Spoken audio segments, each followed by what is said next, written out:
जय जय स्वामी समर्थ. स्वामी समर्थ हे फक्त संत नव्हते, तर ते कलियुगातील साक्षात दत्तावतार होते. आज आपण पाहणार आहोत असाच एक चमत्कार, जिथे स्वामी एका कुत्र्याच्या रूपात प्रकट झाले आहेत भक्तांच्या समोर. विश्वास ठेवा, हा अनुभव तुमच्या मनाला स्पर्श करून जाईल. अक्कलकोटमध्ये एक गरीब पण अत्यंत श्रद्धाळू भक्त राहत होता. तो दररोज स्वामींच्या दर्शनासाठी प्रयत्न करत होता, पण काही ना काही कारणाने तो मंदिरांपर्यंत पोहोचू शकत नव्हता. एक दिवस निराश मनाने तो परत जात असताना त्याला वाटेत एक भुकेला कुत्रा दिसला. त्याच्या डोळ्यात एक वेगळाच तेज होता. त्या भक्ताजवळ फारसं काही नव्हतं, पण त्याने आपलं शेवटचं अन्न त्या कुत्र्याला दिलं. कुत्रा ते अन्न शांतपणे खाऊन निघून गेला आणि त्या रात्री त्या भक्ताला स्वप्नामध्ये स्वामी समर्थ दिसले आणि त्यांनी स्पष्टपणे सांगितलं, मी त्या कुत्र्याच्या रूपात होतो. तुझ्या मनाचा भाव मी पाहिला, म्हणून मी तुला आज प्रसन्न झालो आहे.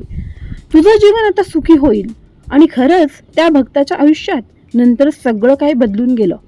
स्वामी समर्थ कोणत्या ना कोणत्या रूपामध्ये कधी येतील, कधी भेटतील हे सांगता येत नाही. फक्त मन शुद्ध असावं लागतं आणि श्रद्धा असावी लागते. जय जय श्री स्वामी समर्थ. हाच होता श्री स्वामी समर्थांच्या चमत्काराचा पहिला भाग. पुढील भागासाठी तुम्ही चॅनलला सबस्क्राईब करा आणि भक्तीत रमून जा. लवकरच नेक्स्ट सिरीज अपलोड होईल. जय जय श्री स्वामी समर्थ.